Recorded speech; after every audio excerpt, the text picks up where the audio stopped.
个金屋造白的冤枉我！哼！阿妮儿，怎么了呀？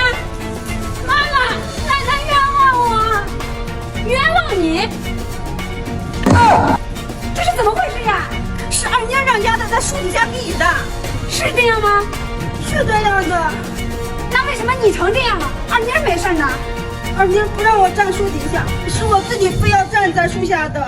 妈，你不能老是冤枉二妮儿啊！是妈老糊涂了，以后啊，雷雨天气可不能在树下避雨了。我知道了。行了，赶紧去看医生吧。